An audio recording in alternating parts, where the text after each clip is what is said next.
ये यज्ञ करिए, अब कौनो चिंता वाली बात नहीं है। गुरुदेव जी से कहा, गुरुदेव जी अब आप आइए, आराम से यज्ञ करिए, कोनो बात नहीं है। जैसे गुरुदेव जी ने इतनी बात सुनी मेरे भैया, आज गुरुदेव जी आते हैं और तुरंत पूजा पाठ में लग जाते हैं। संतों को बुलाया, मुनियों को बुलाया और सब संत महंत आए, यज्ञ को पूर्ण करवा दिया। बोलिए सियापति रामचंद्र भगवान की, उमापति महादेव की जय हो, आदि शक्ति जगदम्बा मैया की जय हो। मेरे भैया जब खूब संतों का सम्मान, गुरुदेव जी की पूजा करते हैं, प्रातः काल उठते हैं, सबसे पहले गुरुदेव जी की पूजा में लग जाते हैं, गुरुदेव जी का पूजा पाठ करते। रात्रि का समय होता, शयन के समय खूब सेवा करते हैं। चरण को दबाते, एक चरण को राघव जी दबाते, एक चरण को लक्ष्मण जी दबाते। चरण को दबाते दबाते संध्या हो जाती है, और जब चरण को दबाते दबाते शाम हो जाती है, गुरुदेव जी बार बार कहते हैं, राम लेट जाओ, विश्राम कर लो। लक्ष्मण जी विश्राम करते हैं, राम जी विश्राम करते हैं। यहाँ गुरुदेव जी कहते कहते परेशान कि अरे लेट जाओ, आराम कर लो, विश्राम कर लो। और ये शिष्य हैं कि विश्राम करना नहीं चाहते, गुरु की सेवा करना चाहते। लेकिन वो पहले के गुरु थे, त्रेता युग के, जो शिष्यों को तनिको कष्ट में नहीं देखते थे। और आजकल के गुरु होंगे तो शिष्यों को रातिये भर में सेवा करवा करके पधरा देंगे परम धाम। अब भैया एक गुरुदेव जी ऐसे ही थे। अब क्या हुआ कि एक उनका बढ़िया सुंदर सा शिष्य था जो गुरुदेव जी की खूब सेवा करता था।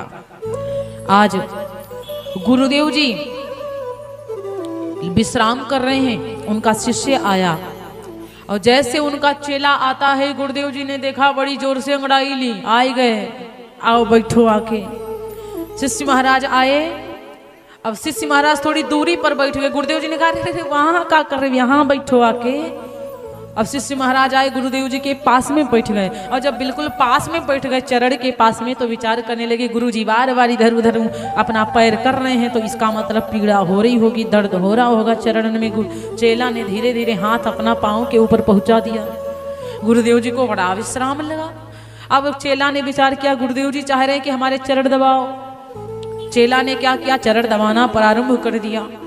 विश्राम। अब गुरुदेव जी धीरे धीरे लेटने को व्यवस्था बनाने लग गए। अब गुरुदेव जी लेट गए। अब चेला महाराज ने सोचा, लेट गए हैं तो बैठे बैठे तो दबा नहीं पाएंगे, उठना पड़ेगा। अब जैसे चेला महाराज उठे, गुरुदेव जी के चरणों को दबाने लगे, नींद आ गई गुरुदेव जी को। और जैसे गुरुदेव जी को नींद आई, कम से कम 1 घंटा सोए। 1 घंटा बाद आंखें खुली, देखा शिष्य महाराज अब यूं नहीं गए हैं, अभी चरण दबाए रहे। गुरुदेव जी कहते, भैया तुम कितने भाई हो? तो शिष्य ने कहा, गुरुदेव जी हम 5 भाई हैं। गुरुदेव जी ने कहा, अच्छा अच्छा, बड़ी सुंदर बात है। इतना कह करके गुरुदेव जी फिर आंखें बंद कर लिए। अभी वो नहीं बोले कि भैया थक गए हुए बैठ जाओ, एको बार नहीं गुरु बोले। फिर 1 घंटा बाद जगे, फिर कह रहे, भैया बहुत आराम मिला है। तुम कितने भाई हो? गुरुदेव जी, अरे अभी तो बताया था कि 5 भैया हैं। गुरुदेव, अच्छा अच्छा अच्छा, भूल गए थे लाला, चलो ठीक, कोई बात नहीं। फिर से गुरुदेव जी नहीं बोले कि तुम आ जाओ, आराम कर लो। फिर आंखें बंद कर ली। फिर 11-12 बज गया रात का, तब गुरुदेव जी आंखें खोले, देख रहे चेला महाराज अभी वो बिना आज्ञा के गए नहीं है। गुरुदेव जी ने कहा, भैया तुम फिर अभी कितने भाई बताए थे तुम? अभी तुम कितने भाई बताए थे? तो चेला ने कहा, 4 भाई बताए थे। कितने पहले बताया था? 5 बताया था ना। खा दिया महाराज श्री विश्वामित्र जी ने श्री रामचंद्र जी को, लक्ष्मण जी को, कि भूख नहीं लग सकती, प्यास नहीं लग सकती, और धूप में धूप नहीं लग सकती है, बरसात में पानी ऊपर नहीं पड़ सकता है। ऐसी ऐसी विद्याएं सिखा दिया, ऐसे ऐसे मंत्र सिखाए। धीरे धीरे समय व्यतीत हुआ है। अब वापस चले जाओ। एको बार गुरुदेव जी ने ये बात नहीं कही। यहाँ तक के ताड़का को मारा। ताड़का को मारने के बाद असुर सुबाहु, एक था सुबाहु नाम का राक्षस, अग्नि बाण से उसको भस्म किया। मामा मारीच को मारा। मामा मारीच को बिना नोक वाला बाण मारा तो समुद्र के पार गिरा जाके। लेकिन गुरुदेव जी ने अभी तक के एको बार नहीं कहा कि राम जी मेरा काम हो गया है, अब तुम जाओ। क्योंकि मेन तो काम यही था गुरुदेव जी का, अयोध्या से कोई तरह से राम को बाहर निकाला जाए। राम जी को बाहर निकाल के ले ही आए थे।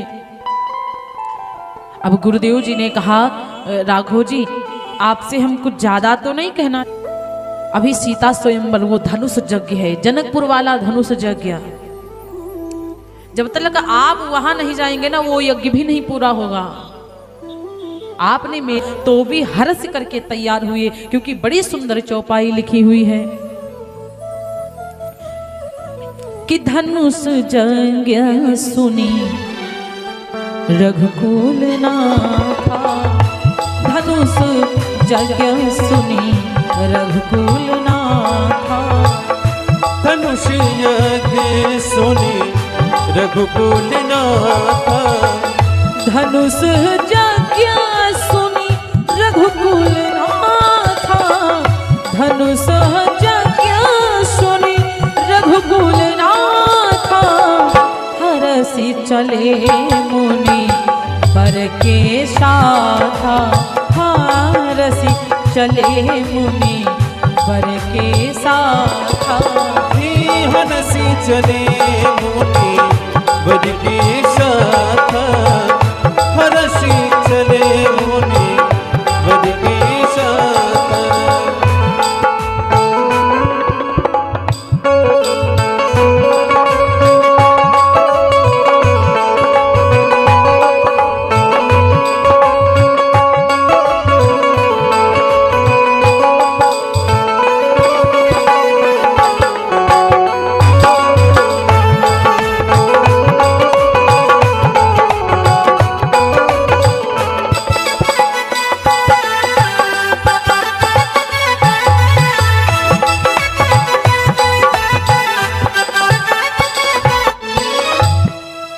गुरुदेव जी के संग में चल दी भगवान जी, तो भी हरस करके चले। अयोध्या से जब आए थे तो हरस चले मुनि भय हरन, और जब जनकपुर को चली ना तो भी हरसी चले मुनि बर के साथ। आगे चले तो भी हर्ष करके चले। भगवान जी कहीं भी जाते हैं ना प्यारे तो हर्ष करके चलते हैं। और जैसे गुरुदेव जी के साथ कथा सुनते सुनते आगे को बढ़े जा रहे थे, राघव जी की एक नजर पड़ गई, सुंदर से आश्रम की तरह एक स्थली पड़ी हुई थी। राम जी की नजर पड़ गई, आश्रम ये का देख मगमाही, खग मृग जीव जंतु तहनाही। देखा आश्रम एक है, वहां पे ना खग है, ना वहां पे मृग है, ना वहां पे जीव है, ना जंतु है। और कि पूछा मुनि शिला प्रभु देखी, पूछा मुनि शिला प्रभु देखी, पूछा मुनि शिला प्रभु देखी, सकल कथा मुनि कहा विशेखी, सकल कथा मुनि कहा विशेखी, सकल कथा मुनि कहा विशेखी।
भगवान राम जी आगे को जा रहे थे और जैसे भगवान राम जी की नजर पड़ गई आश्रम एक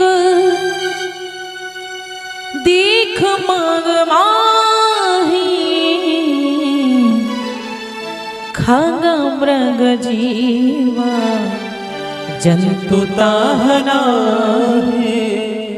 राम जी को जैसे वो आश्रम दिखाई पड़ा, ना पेड़ पौधे हैं, ना जीव जंतु हैं, ना पक्षी हैं वहां पर। राम जी ने जैसे देखा, गुरुदेव जी से पूछा मुनि शिला प्रभु देखी और सकल कथा मुनि कहा विषेखी कथा मुनि कहा विषेखी। आज मेरे भैया जैसे महाराज ने देखा सकल कथा, ना पेड़ है, ना पौधे, ना पशु पक्षी, लेकिन पता है वहां पे एक पत्थरी की मूर्ति खड़ी हुई है। वहां पर एक पत्थर की मूर्ति खड़ी हुई थी। जैसे राघव जी की निगाह पड़ गई मूर्ति के ऊपर, गुरुदेव जी से कहा, गुरुदेव जी ना यहाँ पेड़ पौधे, ना पशु पक्षी, यहाँ पर ये मूर्ति कहाँ से आ गई, शिला कहाँ पर आ गई, कहाँ से आ गई। रामचरितमानस में पूज्यपाद गोस्वामी बाबा जी ने ये नहीं लिखा है कि ये क्यों बन गई थी पत्थरी। गुरुदेव जी ने बताया, गौतम नारी साप बस उपल देह धारी धीर चरण कमल रज चाहती कृपा करहूं रघुवीर। राघव जी ये तो गौतम महाराज श्री गौतम ऋषि की नारी है, इसका नाम है अहिल्या। अहिल्या गौतम ऋषि जी के श्राप की वजह से पत्थरी बन गई थी। आप तार दीजिए, अपने चरण कमल की धूल लगाई। राम जी ने विचार किया, मैं मर्यादा में रहने वाला परा स्त्री के अपने चरण क्यों लगाऊं, लेकिन विचार किया तारना तो पड़ेगा। अच्छा ये नहीं लिखा बाबा जी ने कि अहिल्या क्यों पत्थरी बन गई, श्राप क्यों दिया, क्योंकि एक बार नारी की बेइज्जती हो जाए, एक बार नारी से गलती हो जाए, बुराई हो जाए, तो बार बार उसकी बातें नहीं करना चाहिए। एक बार उससे गलती हो जाए या कोनो मिस्टेक हो जाए, उसकी बार बार बातें नहीं बोलना चाहिए। अब अहिल्या से एक बार गलती हुई। पूज्यपाद गोस्वामी तुलसीदास जी ने रामायण में लिखा ही नहीं कि कौन सी गलती हुई थी, क्या गलती हुई थी, केवल उन्होंने एक दोहा लिखा है, गौतम नारी श्राप बस उपल देह धरि धीर चरण कमल रज चाहती और कृपा करहूं रघुवीर। और कि सबको पता है इंद्र देवता के छल की वजह से गौतम ऋषि की नारी से गलती हो गई थी, इंद्र की वजह से। और जब इंद्र की गलती की वजह से इनसे भी गलती हुई, पहचान नहीं पाई, क्योंकि इंद्र जो था छल करने आया था गौतम का भेष बना करके। गौतम ऋषि ने पूछा, देवी क्या हुआ, कैसे क्या हुआ, कैसे ये इंद्र चला आया, तुम पहचान नहीं पाई का? तो इस शर्म डर के मारे बोल नहीं पाई। तब क्रोध आ गया, का बरखा जब कृषि सुखाने समय चूकी पुनिका पचिताने। अरे जब खेतवा सूख जाए तो बरसने से का मतलब, जब फसल खत्म हो जाए, सूख करके बरी जाए, जर जाए, तो मतलब का बरसने से। समय निकल जाए तो चाहे कतनो बोल जाओ, कोनो मतलब नहीं है प्यारे। उस समय बोलना चाहिए था देवी अहिल्या को, नहीं बोली। गौतम ऋषि जी को क्रोध आया, उन्होंने कहा बिल्कुल पत्थर के समान खड़ी है, ना देख रही है ना बोल रही, जा तू पत्थर हो जा। तब रोना प्रारंभ किया अहिल्या जी ने कि स्वामी क्षमा कर दो, हम नहीं जानते थे कि ये इंद्र है, आपका भेष बना करके आया था, हमसे गलती हो गई, क्षमा कर दीजिए। तब जाकर के संत भगवान ने आशीर्वाद दिया, जो श्राप दे दिया वो तो टलेगा नहीं, क्योंकि देवता वचन पड़े चाहे फीका और संत वचन पत्थर की लीका। देवता के वचन भले फीके पड़ जाए, संत के वचन पत्थर की लकीर होती। अहिल्या मैं वरदान देता हूँ, स्वयं परमात्मा आएंगे, स्वयं प्रभु चरण लगाएंगे तुझ में, तो तू तर जाएगी। आशीर्वाद दे दिया प्यारे। इतना कहकर के गौतम ऋषि परम धाम चले गए। तब से इनकी पत्नी अहिल्या पत्थर की नारी, पत्थरी बनकर के खड़ी हुई है। विश्वामित्र जी ने कहा कि राघव जी आपकी कितनी सुंदर नजर है प्यारे, आपकी तो नजर की कोई मतलब कुछ कह ही नहीं सकते। प्रभु आपको पता है, इतने बरसों तक के हम इधर से निकलते हैं, हम बहुत बार निकले, हम कभी भी इस पथरी की नारी को नहीं देखा, इस पथरी को नहीं देखा, और आप हैं कि पहली बार आए और पहली बार इसके ऊपर नजर पड़ गई। क्योंकि देखा था राघव जी ने, चलते चलते एक जगह मिली छाया न जहां दिखलाती थी, जिस ओर नेत्र दौड़ाते थे मरुभूमि दृष्टि में आती थी। जिधर नजर घुमाते थे उधर भूमि बिल्कुल बंजर पड़ी हुई थी, ना वहां पर पेड़ पौधे थे, ना वहां पर कुछ था। थी पड़ी एक पाषाण मूर्ति, चारों दिस जिसके कोहरा है। और मुस्का कर पूछा रघुवर ने, गुरुवर यह अचरज कैसा है। मूर्ति के चारों तरफ कोहरा ही कोहरा पड़ रहा था। तब गुरुदेव जी से पूछा क्या अचरज है। तब गुरुदेव जी ने कहा, गौतम नारी श्राप बस उपल देह धरि धीर, चरण कमल रज चाहती कृपा करो रघुवीर। अपने चरणन की धूल लगा दो प्रभु। भगवान के दाहिने पांव के अंगूठे में कमल का पुष्प बना हुआ है। राघव जी ने तुरंत अपने चरण को आगे बढ़ाया, और जैसे राघव जी ने चरण को आगे बढ़ाया, पथरी में धूल उड़ करके परमात्मा की कृपा से लग गई, और पथरी अहिल्या तुरंत चेतना में आ गई। और मेरे भैया जैसे चेतना में आई, हाथों को जोड़ करके खड़ी हैं, मुख से वचन नहीं निकल रहे हैं। आज भगवान जितना जितना आगे बढ़ रहे हैं, उतना उतना प्रभु की डिग्रियां भी बढ़ती जा रही हैं। कहा जाता है पहले राम रघुपति थे, उसके बाद में राघव भी थे, और रघुवंश की जाति के अनुसार राजा राम भी थे। रघुपति राघव राजा राम, और जब से अहिल्या को तार दिया हो गए पतित पावन। जनकपुर पहुंच करके धनुष को तोड़ेंगे, विवाह करेंगे, तो और डिग्री बढ़ जाएगी, हो जाएंगे सीताराम। रघुपति राघव राजा राम, पतित पावन सीताराम। रघुपति राघव राजा राम, पतित पावन सीताराम। रघुपति राघव राजा राम, पतित पावन सीताराम। रघुपति राघव राजा राम, पतित पावन सीता। राधे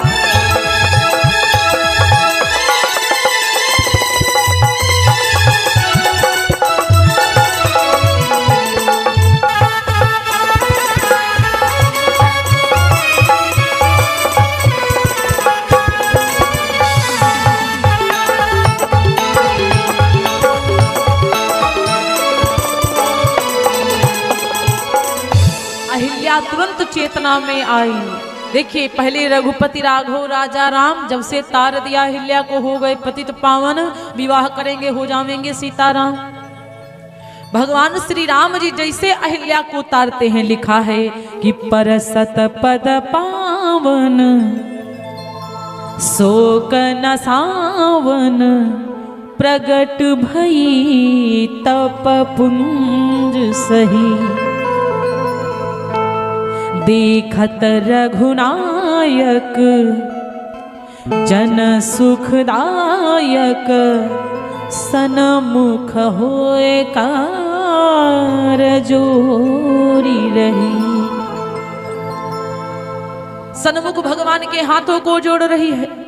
अति प्रेम अधीरा पुलक शरीरा, मुख नहीं आए बचन कही। अतिशय बड़ भागी चरण लागी, युगल नयन जलधार बही। अतिशय बड़ भागी, उसको अतिशय बड़ भागी क्यों कहा गया? क्योंकि राम जी की एक कृपा नहीं, राम जी की चार चार कृपा हो गई।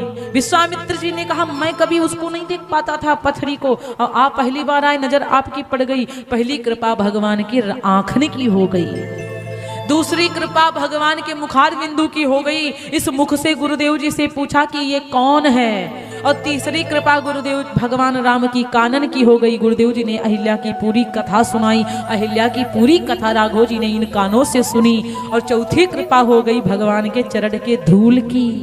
चार चार कृपा अहिल्या पा गई, क्योंकि जब गुरुदेव जी के पास आए थे, गुरुदेव जी के संग में आए थे, तब गुरुदेव जी से राघव जी ने पूछा था कि गुरुदेव जी आप हमको ये बताइए कि ऋषि आश्रम सी कोई पुण्य थली, पर आजू लगे उजड़ी उजड़ी, नर नारी नहीं पशु पक्षी होना, सुनसान दशा बिगड़ी बिगड़ी, कि तरु सूखे लता फल फूल तीना, गति जानन की वूत कंठा बढ़ी, कहिए गुरुदेव कृपा करी कि यह कैसी शिला मगमाही पड़ी। हे गुरुदेव जी कृपा करके कहिए ये पत्थरी कैसी पड़ी हुई है। तब गुरुदेव जी ने बताया और चरणों की धूल को लगा दिया। चरणों को पकड़ करके अहिल्या ने कहा मैं अतिशय बड़भागी हूँ प्रभु। क्यों क्यों? क्योंकि जेहि पद सुर सरिता परम पुनीता, अप्रगट भई शिव शीस धरी, सोई पद पंकज जेहि पूजत अज, मम सिर धार्यो कृपाल हरि। अरे जिनके भगवान विष्णु के चरणन थे वो गंगा निकली है। भगवान के चरणन ते गंगा निकली, गंगा आकर के शिव जी की जटा में रही। आज वो चरण प्रभु ने आप मुझ में लगा दिया। आज मेरी भ्रांति टूट गई। मेरे पति ने मुझे श्राप दे के बड़ा अच्छा किया। यदि नहीं दिया होता श्राप तो आपके चरण नहीं मिलते, आपके दर्शन नहीं मिलते। इसीलिए मैं बड़भागी हूँ प्रभु कि जो चरणन ते गंगा निकली वो गंगा शिव के शीश पे धरी। आज वो चरण हमें मिल गए। लास्ट में गौतम की नारी अहिल्या चरणों में पड़ गई। प्रभु से अपने मन का वरदान मांगती है और प्रभु से कहती यही भांति सिधारी गौतम नारी, बार बार हरि चरण पड़ी, जो अति मन भावा सोबर पावा, गए पति लोक आनंद भरी। जो मन में आया वरदान मांग करके पति के पास में चली गई। मेरे भैया आजकल लोग मंदिरों में जाते हैं ना तो बैठने से डरते, चप्पल घुसते पहन करके अंदर ही चले जाएंगे, कहीं चरणन में धूल ना लग जाए। अरे धूल से जितना डरते हो उतना अपने मन की गंदगी को हटाओ। धूल तो बाद में फिर धुल जाएगी, अपनी मन की गंदगी कबू धुल दो तो बढ़िया है। एक बार की बात है, कहा जाता है चित्रकूट को तुलसी बाबा जी एक बार पधारे। चित्रकूट में एक बार रहीम दास बाबा जी पधारे। वहां पर देखा क्या, चित्रकूट में ना कहा जाता है एक हाथी को राजा मार रहा था।